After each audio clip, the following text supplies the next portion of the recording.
So, part of doing some of this in terms of home, I did reject the imagery of the movie and using image, but Yeah, make it more dynamic. Walk around, on the top with the birds. but it's really distracting.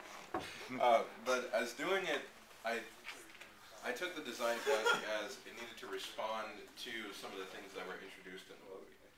And even though initially I chose wood because I was just scavenging materials in my studio, I learned during the process that I think it was the better material for me to use because in terms of materiality, it has warmth. As soon as you sand it down, it's good to touch.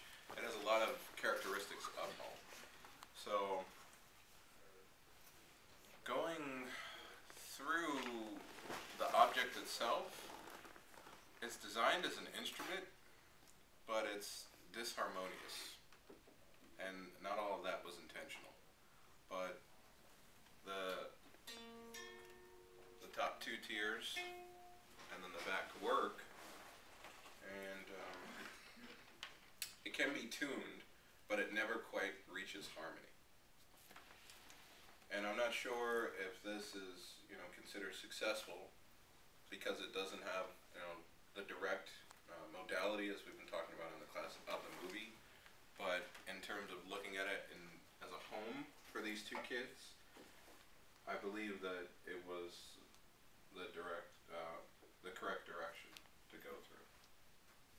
And the main focus of this, even though it becomes a useless instrument, was to formalize the ideas of intimacy, anchoring, and then looking at space in terms of something that's the body. The body is the perfect home. These kids, they are orphans, on the run, whatever.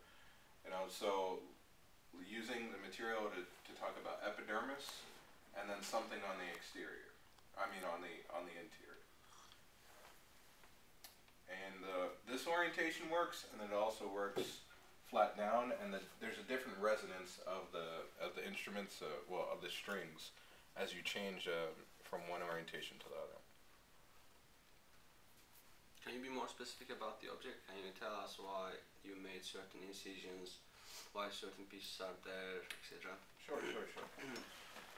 Alright. I initially wanted to treat this as a section detail of something. I wasn't sure what it was going to be. So a lot of the decisions arose from what I assumed would be a detail of something at a human scale. And then something of saying, well, if it's exterior, using something with detail, brass, because brass is warm and inviting for my understanding of materials.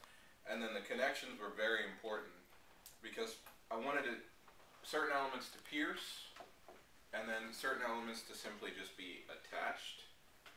And a lot of the decisions were actually made based on the ideas of anchoring and intimacy, which is tectonics or connections, but also in response to finding these objects in my studio and at home.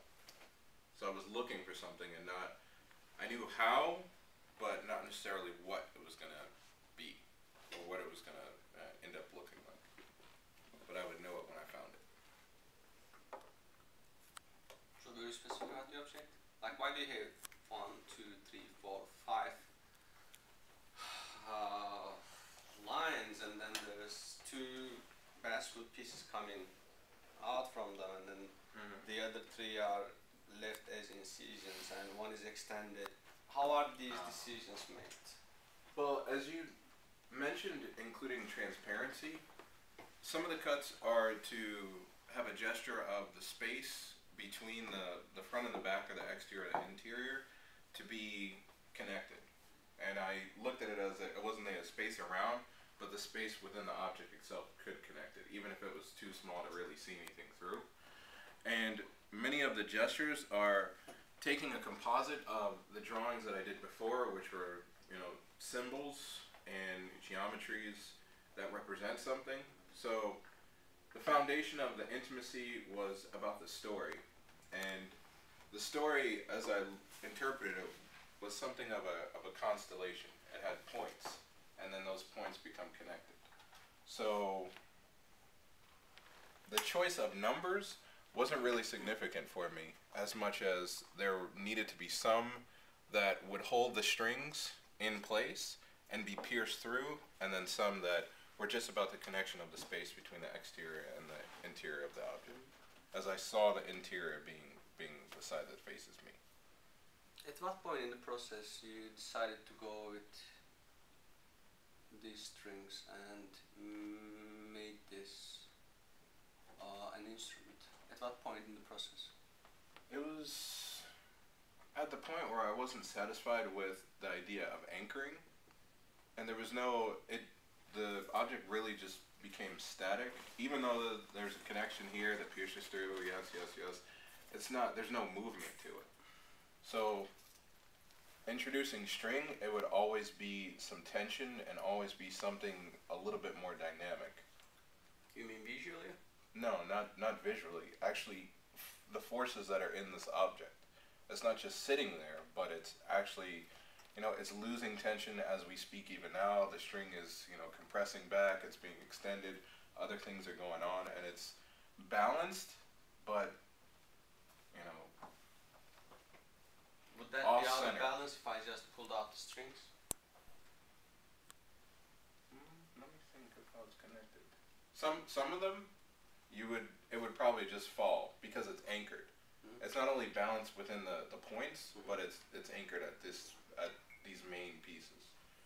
So let's say if you cut this one, it would just fall, and this would lose tension, but it would still be anchored here at the bottom, so it wouldn't fall away in the feet. The piece wouldn't fall apart.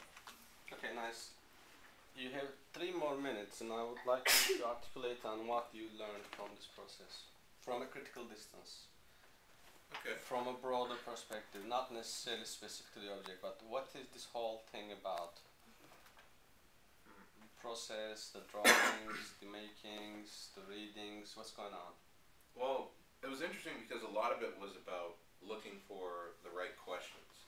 There's so many answers that you have, wood is, I call it an answer, steel's an answer, all this other stuff. And not just material, but even looking at spaces that I've already been familiar with, and looking at those as answers to insert, asking the question of not just what is home, but going backwards, what does this movie even mean? Why is it important that I had to watch it? And it was interesting to separate from the narrative of the movie in terms of language and just look at it as image. And I found myself during the process holding on to the image. There was a quote by one of the authors that we read about, I'm still held by the image. And I found that, for me, the image didn't hold me as much as the tone of the movie, the music, the sound. And then during the course of the class, I found myself breaking away from image as well in even the assignments. And it was nice to learn that, image is important, but to push the boundary of trying to break from image but still keep the content or still keep something from it. It wasn't always successful, but it was definitely a challenge I intend to continue to take on. Okay, who was that? Who was the quote from? I'm still held by the image. It's from Barthes. Yeah, Barthes. Yes. So are you satisfied? Wait, are you satisfied? This? Are you satisfied? With the course, yes. With this object, no. Not yet. Not yet. Not yet. Okay, we'll come back to that, please. You do not think that the image also constitutes the tone of the film, the way that it's constructed? I see what you're saying, but it's a movie. It's false. It's like a facade. The image is only so much. There's a message that I was looking to get at behind the image. So as much as, I wasn't looking to recreate something or insert something in terms of the movie images, but to look at the broader idea that I could respond to. If that makes sense. Why did you ask that question? I think that the image does contain more than just the visual. Done.